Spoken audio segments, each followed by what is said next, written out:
Stockholm നഗരത്തിൻ്റെ ഹൃദയഭാഗത്ത് പച്ചപ്പിൻ്റെയും പുഷ്പങ്ങളുടെയും വിസ്മയലോകമാണ് കുങ്സ്റ്റഗാർഡൻ. Swedish ഭാഷയിൽ ഇതിനർത്ഥം രാജാവിൻ്റെ തോട്ടം എന്നാണ്.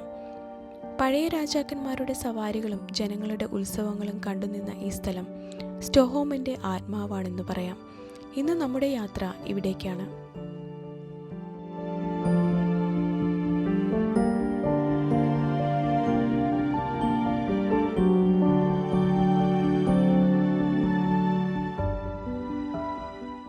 പതിനാറാം നൂറ്റാണ്ടിൽ രാജകീയ ഉദ്യാനമായിരുന്ന ഒരു സ്ഥലമാണിത്.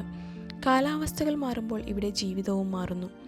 വേനലിൽ സംഗീതവും നൃത്തവും, ശീതകാലത്ത് മഞ്ഞിൽ മിനുങ്ങുന്ന ഐസ് റിങ്ക്, വസന്തകാലത്ത് ഇവിടെ വിരിയുന്ന ചെറിപ്പൂക്കൾ.